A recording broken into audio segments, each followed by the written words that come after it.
Hello friends, क्या आप लोग जानते हैं ये आप जो गली में देखते हैं, ये जो डिवाइस आप देख रहे हैं गली के बाहर लटकी हुई होती है, ये करती क्या है?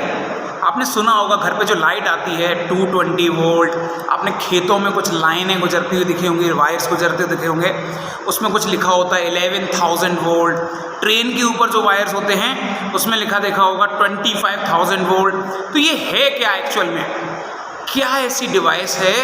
ये जो डिवाइस है, ये क्या ऐसी डिवाइस है? ये कर रही है, कैसे कर रही है? ये 25 से 11 में क्यों कन्वर्ट कर रही है? 11 से 220 में कैसे कैसे क्या किस तरह से करती है? इस वीडियो को जानने के लिए आ जाइए चैनल पर, वीडियो रेडी है, मज़े करते हैं। हेलो फ्रेंड्स, आप लोग कभी भी जब कहीं बाहर गए होंगे तो आपने अक्सर ये डिवाइस इन पोल्स पर रखी हुई देखी होगी। ये डिवाइस जैसे यहाँ दिख रही है, ये कभी पोल्स पर आपने लगा हुआ देखा होगा। तो ये डिवाइस होती क्या है, लगा क्यों रखी है, करती क्या है? चलिए आज इस वीडियो में बहुत अच्छे से इसी के बारे में जानेंगे। बने रहिए बिल्कुल अंत तक। देखिए, इस डिवाइस का नाम है ट्रांसफॉर्मर। कहीं ना कहीं नाम तो सुना ही होगा ना, ट्रांसफॉर्मर। तो ये ट्रांसफॉर्मर करता क्या है भैया? तो चलिए एक चीज और देख लेते हैं जरा। देखिए कि ऐसा भी कुछ आपने देखा है क्या? ऐसा कुछ देखा है आपके खेतों में कुछ इस तरह के वायर निकल के जा रहे होते हैं? खेतों में, शहर के कहीं अंदर से निकल के जा रहे होते हैं। ये ट्रेन्स के ऊपर ये वायर्स होते हैं, देखिए। ठीक है। और आपके घरों में भी जो गलियों के बीच में, गलियों जो हमारे घर में पावर सप्लाई आती है, वो भी कुछ वायर होते हैं। तो नॉर्मली आपने सुना होगा कि घरों में जो सप्लाई आ रही है दैट इज 220 वोल्ट, है ना? तो ये 220 वोल्ट, इसका मतलब क्या है? हमारे घर में जो वोल्टेज आ रहा है वो ये 220 वोल्ट है। जो नॉर्मली ये खेतों में हाई टेंशन वायर्स, इसको हाई टेंशन वायर्स कहते हैं।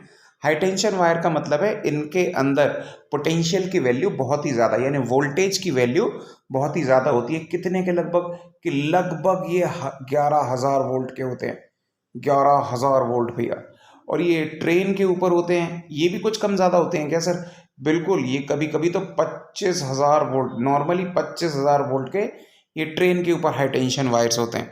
तो अब मेन चीज क्या है समझने वाली, कि सर ये कम ज़्यादा वैल्यू को हम कैसे कर सकते हैं? क्या कुछ डिवाइस है जिनके जरिए वोल्टेज की वैल्यू को कम या ज़्यादा कर सकते हैं? भैया 11,000 से 25,000 बना दिया, 25,000 से 11,000 बना दिया। ठीक है, 25,000 से देखिए अब इतना तो खैर नहीं होता, लेकिन फिर भी इतना ज़्यादा हम नॉर्मली कम नहीं करते, लेकिन फिर भी एक डिवाइस के बारे में जनरल एक आपको अगर समझना है तो वो डिवाइस जिसके जरिए हम पोटेंशियल की वैल्यू को, यानी वोल्टेज की वैल्यू को कम और ज़्यादा कर सकते हैं, उस डिवाइस को हम लोग कहते हैं ट्रांसफॉर्मर। चलिए भाई, इसके बारे में ज़रा जानते हैं कि ये क्या क्या होता है, किस तरह से काम करता है, और ज़रा देखते हैं। तो ट्रांसफॉर्मर में सबसे पहले हम लोग यूज़ कर लेते हैं, टर्म यूज़ कर रहे हैं, दैट इज़ पावर ट्रांसफॉर्मर। अभी इन सभी चीज़ की बेसिक डिटेल्स भी जानते रहेंगे। तो देखिए ज़रा, ये क्या है? पहला आपका पावर ट्रांसफॉर्मर। पावर ट्रांसफॉर्मर क्या होता है भैया? जो हाई लोड के लिए जब हम इसको यूज़ करते हैं, ऐसी जगह पर वोल्टेज के वेरिएशंस में जहाँ पर बहुत ही ज़्यादा लोड को हम यूज़ कर रहे हैं, around more than 33 kilo volt, 33 केवी, आपने नाम सुना होगा। 33 केवी से ज़्यादा का अगर हम यूज़ कर रहे हैं तो उस जगह पर हम पावर ट्रांसफॉर्मर्स को यूज़ कर रहे होते हैं। और ऑब्वियस है, अगर इससे कम को कहीं पर यूज़ कर रहे हैं, जो नॉर्मली हमारे घरों में सप्लाई आती है, उतने लेवल पे कम पे लेके आना है, और भी अलग अलग जगह पर हमें ट्रांसमिशन अगर कराने हैं, तो उसके लिए हम लोग यूज़ करते हैं दिस डिस्ट्रीब्यूशन ट्रांसफॉर्मर। तो डिस्ट्रीब्यूशन ट्रांसफॉर्मर जो लो वोल्टेज पर, थोड़े कंपैरेटिवली लो वोल्टेज पर हम ऑपरेट कराते हैं। पावर ट्रांसफॉर्मर्स जिन्हें हम बहुत ही ज़्यादा लोड के ऊपर हम ऑपरेट कराते हैं। तो देखिए, सिंगल फेज, 3 फेज और ये इंस्ट्रूमेंट ट्रांसफॉर्मर्स, इनके बारे में थोड़ा थोड़ा अभी हम जान लेते हैं, बड़े मज़े से। देखिए, तो अभी पहले हमको ये समझना है ये कर रहे हैं, क्या कर रहे हैं, इनका नाम क्या होता है, और ये करते कैसे हैं। तो चलिए इनको जानते हैं। तो सबसे पहले एक नाम आएगा स्टेप अप। ये क्या होता है सर? तो स्टेप अप ट्रांसफॉर्मर वो ट्रांसफॉर्मर होता है जो लो वोल्टेज से किस में कन्वर्ट कराता है? लो से हाई। अप कर रहा है ना, देखिए अप लिखा है, तो लो से किस में कन्वर्ट कराएगा, लो से हाई में कन्वर्ट करा देगा। अच्छा भाई, लो से हाई में कन्वर्ट, तो ये डाउन क्या है सिमिलरली, तो समझ में आ गया कि डाउन का मतलब क्या है कि हाई वोल्टेज से ये किस में कन्वर्ट करा रहा होगा, हाई से ये लो में कन्वर्ट करा रहा होगा। चलो भाई, तो स्टेप अप यानी लो वोल्टेज से हाई वोल्टेज में कन्वर्ट कराना है तो स्टेप अप ट्रांसफार्मर लगा लीजिए, हाई वोल्टेज से लो वोल्टेज में कन्वर्ट कराना है तो स्टेप डाउन ट्रांसफार्मर लगा दीजिए। चलिए अब इसको और थोड़ा सा समझते हैं। अब हमारे घरों में जो करंट आता है, क्या उसके भी कुछ टाइप होते हैं क्या, क्या अलग अलग तरह का करंट होता है क्या, क्योंकि हमारे घरों में जो यूज़ कर रहे हैं वो कुछ अलग होता है। जो हमारे घरों में बैटरी इन्वर्टर में कुछ आ रहा है, या कुछ हम ट्रेन में देखते हैं कुछ AC DC कुछ लिखा होता है, क्या वो अलग अलग तरह का करंट होता है। तो बहुत बेसिक टर्म्स हैं। एक हमारे घरों में जो आता है, जो हम नॉर्मली जिससे अपने पंखा कूलर ये सब चीज़ों को चलाते हैं, घर की चीज़ों को चलाते हैं, that current is alternating current, उसको बोलते हैं AC। ठीक, अल्टरनेटिंग करंट। और जो आपकी बैटरीज और नॉर्मल चीज़ों में, अलग अलग चीज़ों में बाद में उसका डिफरेंस बता दूंगा कहाँ कहाँ कौन सा यूज़ करते हैं, तो that current is your direct current. तो अभी हम इनके ऊपर एक अलग से वीडियो बना देंगे, बट अभी हमारे मेन मुद्दे को यूज़ करना है कि अच्छा जी, फिर भी बेसिक डिफरेंस ये अल्टरनेटिंग करंट और डायरेक्ट करंट में होता क्या है भैया, जरा ये भी देख लेते हैं। चलिए, तो अल्टरनेटिंग करंट कुछ ऐसा होता है जिसके अंदर कुछ पोटेंशियल की वैल्यू लगातार चेंज हो रही होती है। देखिए ऐसे ऐसे, एक ये पॉजिटिव साइकिल होती है और ये नेगेटिव साइकिल होती है। ठीक है, तो जैसे मैंने बताया कि उसको बारे में एक अलग से वीडियो बनाएंगे कि पॉजिटिव साइकिल के दौरान क्या होता है और नेगेटिव साइकिल के टाइम पर क्या होता है। लेकिन डायरेक्ट करंट में क्या होता है, डायरेक्ट करंट में एक ऐसे बिल्कुल कांस्टेंट वैल्यू होती है। ठीक है, तो अगर आप ये 0 पॉइंट ले रहे हो, यहाँ पर ये 0 पॉइंट ले रहे हो, तो यहाँ कुछ पॉजिटिव वैल्यू आएगी एंड देन यहाँ पर कुछ एक पॉजिटिव वैल्यू आएगी और देन नेगेटिव वैल्यू आएगी। बट यहाँ पर डायरेक्ट करंट के तौर पर क्या होता है, एक कांस्टेंट वैल्यू आपको देखने को मिलती है। चलिए, तो अब एक चीज़ और ज़रा समझते हैं कि इसमें और हम क्या कर सकते हैं। हमारे ट्रांसफॉर्मर में हम कौन सा करंट नॉर्मली हमको देखने को मिलता है, किस करंट पर हम ट्रांसफॉर्मर को यूज़ करते हैं, तो उसमें हम अल्टरनेटिंग करंट को लेते हैं। ठीक है, अल्टरनेटिंग करंट से होता क्या है, ट्रांसफॉर्मर किस तरह से करता क्या है, ये जरा इसके लिए एक प्रिंसिपल समझना जरूरी है। प्रिंसिपल समझना जरूरी है। प्रिंसिपल क्या है कि सपोज कि एक वायर से एक हमने कॉइल बनाई, कॉइल क्या है, कुंडली। ठीक है, एक टर्न बनाया ऐसा। ठीक, मतलब इसके अंदर अगर हमने कुछ अल्टरनेटिंग करंट दिया है, तो अल्टरनेटिंग करंट क्या था, अल्टरनेटिंग करंट क्या था, हमको ये पता था कि इसके अंदर कुछ वैल्यू लगातार, पोटेंशियल की वैल्यू लगातार चेंज हो रही थी। ठीक है, तो इसके अंदर जो भी वैल्यू आएगी वो लगातार क्या हो रही होगी, चेंज हो रही होगी। ठीक है, तो हमको एक चीज पढ़ने को मिलती है कि जब जो भी मूविंग चार्जेस होते हैं, यानी कोई करंट फ्लो कर रहा है, तो उसके अंदर जो भी चार्जेस फ्लो कर रहे हैं वो किसको क्रिएट करते हैं, मैग्नेटिज्म को क्रिएट करते हैं, कुछ चुंबकीय बल को क्रिएट करते हैं। तो इसके अंदर क्या क्रिएट होगा, एक मैग्नेटिक फील्ड क्रिएट होगी। अब चूंकि ये चेंज इन इलेक्ट्रिक फील्ड है, तो ये क्या क्रिएट कर रहे होंगे, यहाँ पर कुछ चेंज इन मैग्नेटिक फील्ड को क्रिएट कर रहे होंगे। ठीक है, ऐसा इसके चारों तरफ। ठीक है, तो अब क्या हो रहा होगा कि भैया मैग्नेटिक फील्ड होती है, आपने देखा होगा फील्ड रेखाएं क्या करती हैं, क्लोज लूप फॉर्म करती हैं। ठीक है, ऐसे आके ऐसे मिल जाती हैं, तो यहाँ पे भी ऐसे आके ऐसे मिल रही होंगी। ठीक है, तो अब मान लीजिए कोई भी हमने हमने मान लीजिए कोई भी 220 वोल्ट अपने आपको यहाँ पर दिया हुआ है इसको, तो इसके चारों तरफ क्या क्रिएट हो रही होगी, मैग्नेटिक फील्ड क्रिएट हो रही होगी। और अल्टरनेटिंग करंट, तो फिर से अल्टरनेटिंग करंट है, तो अगर इसकी वैल्यू चेंज हो रही होगी तो इस मैग्नेटिक फील्ड की वैल्यू भी चेंज हो रही होगी।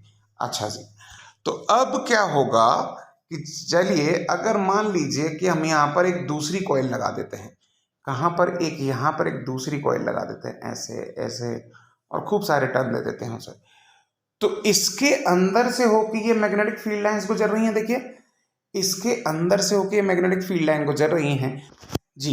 तो प्रिंसिपल क्या है कि change in electric field is creating magnetic field यहाँ पर, तो और इस जगह पर क्या हो रहा होगा, यहाँ तो चेंज इन मैग्नेटिक फील्ड एक कॉइल के अंदर से होके जा रही हैं, तो यहाँ पर इस जगह पर क्या हो रहा होगा, यहाँ पर कुछ ना कुछ ईएमएफ इंड्यूस होता है।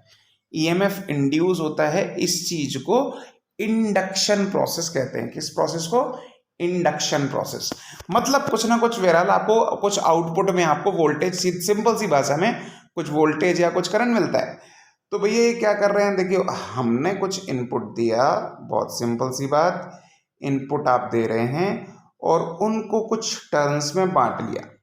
ठीक, मान लीजिए हमने आपको कुछ 330 वोल्ट, नॉर्मली तो नहीं लेते हैं लेकिन एक एग्जाम्पल के तौर पर हमने इसको 10 टर्न्स में बांट लिया, इसको 3 टर्न्स में बांट लिया। ठीक है, तो हर टर्न के पास कितना डिवाइड हुआ? हर टर्न के पास डिवाइड हुआ आपका 110 वोल्ट, है ना। तो इससे इसके अंदर से जो भी मैग्नेटिक फील्ड बन रही होगी वो किसी दूसरी जगह पर जब जा रही थी, अभी हमने बात की थी, वहां भी क्या है, वहां भी क्या है, हमने कुछ एक कॉइल बना रखी है। अब ये चेंज इन मैग्नेटिक फील्ड, ये चेंज इन मैग्नेटिक फील्ड जब इस कॉइल से होके गुजरेगी तो देखिए यहां पर कितने टर्न है, यहां पर अगर हमने 4 टर्न बना रखे हैं और एक टर्न से कितना वोल्टेज एसोसिएटेड था, 110 वोल्ट, तो यहां पर इसकी वैल्यू कितनी हो जाएगी, 440 वोल्ट। तो देखिए हमने इनपुट कितना दिया, 110, आउटपुट में हमको कितना मिल गया, 440, कुछ चेंज इन वोल्टेज हुआ। यही बहुत सिंपल सा प्रोसेस है जिनके जरिए हम जान लेते हैं। देखिए यहाँ क्या दिख रहा है, यहाँ पर कुछ प्राइमरी कॉइल्स दिख रही होंगी, आप देखो यहाँ से हमने इनपुट दिया, ठीक है, कुछ मैग्नेटिक फील्ड बनाई। ये हमने क्या, इस मटेरियल को क्यों यूज किया, इस मटेरियल का नाम होता है फेरोमैग्नेटिक मटेरियल, जो क्या करता है कि इस मैग्नेटिक फील्ड को लॉस नहीं होने देता है, इस मैग्नेटिक फील्ड को इस जगह ही बनाए रखता है। तो जितना पोटेंशियल यहां पर है, ठीक है, जितना कोई मैग्नेटिक फील्ड यहां क्रिएट हुई है वो कहीं लॉस ना हो जाए, उतनी पूरी यहां से गुजर के जाए। तो आउटपुट में आप फिर से क्या बनाएंगे, आप अपने कुछ टर्न लगाएंगे और आपको आउटपुट मिल जाएगा। ठीक है, तो अब बहुत सिंपल सा प्रोसेस क्या है, सिंपल सा प्रोसेस क्या है कि हमको कम से ज्यादा कराना है, तो कम से ज्यादा के लिए यहां पर क्या होना चाहिए, कम से ज्यादा कराना है, यानी क्या, स्टेप अप कराना है। तो यहां पर वोल्ट नंबर ऑफ टर्न्स कम हो जाएंगे या नंबर ऑफ टर्न्स बढ़ा दीजिए, है ना। अगर एक टर्न से मान लीजिए 1 वोल्ट एसोसिएटेड है, तो अगर आपने यहां पर 100 टर्न कर दिया तो भैया इस तरफ कितने मिल जाएंगे, आपको 100 वोल्ट मिल जाएंगे। तो आपको इस तरह से स्टेप अप हो गया। ठीक है, ज्यादा से कम कराना है तो प्राइमरी में क्या कर देते हैं, प्राइमरी में ज्यादा टर्न दे देते हैं और सेकेंडरी यानी आउटपुट में कम आपको जो भी होते हैं वो टर्न्स होते हैं। तो यहां पर ज्यादा वोल्ट है, यहां पर चूंकि टर्न्स कम है तो आपको आउटपुट में कम वोल्टेज मिलता है। तो इस तरह से ये स्टेप डाउन हो जाता है। ये था आपका स्टेप अप और ये है आपका स्टेप डाउन। चलिए, तो ये तो है बिल्कुल बेसिक एक ट्रांसफॉर्मर के बारे में, किस तरह से एक ट्रांसफॉर्मर वर्क करता है, किस तरह से हम लो वोल्टेज से हायर वोल्टेज को क्रिएट कर सकते हैं और हाई वोल्टेज से लो टू हाई कर सकते हैं using low to high using step up. ठीक है, स्टेप अप और हाई से लो कर सकते हैं, ठीक है, यूजिंग क्या, आपका स्टेप डाउन। ठीक है, तो ये बहुत सिंपल सा प्रिंसिपल है किस तरह से ये काम करता है। आई होप आपको ये वीडियो पसंद आई होगी और इसके बारे में और डीप में जानने के लिए कि कितना क्या पोटेंशियल होता है, क्या क्या लॉसेस होते हैं और क्या क्या चीज़ें इसके अंदर होती है, क्यों इसके अंदर हम कूलेंट भरते हैं, क्यों इसके अंदर हम किस तरह की जो कोर, ये जो कोर बनाते हैं, कॉइल करते हैं, किस तरह से करते हैं, किस तरह का ये जो मटेरियल था बीच में, ये जो मटेरियल था, ये मटेरियल हम किस तरह का लेते हैं, इसके लिए एक अलग से मैंने वीडियो बनाई है। आ जाइए जरा देखिए, चैनल पर सर्च कीजिए, आपको मिल जाएगी। आगे के लिए, आगे इसी तरह के वीडियो जुड़े रहने के लिए जुड़े रहिए चैनल पर। धन्यवाद।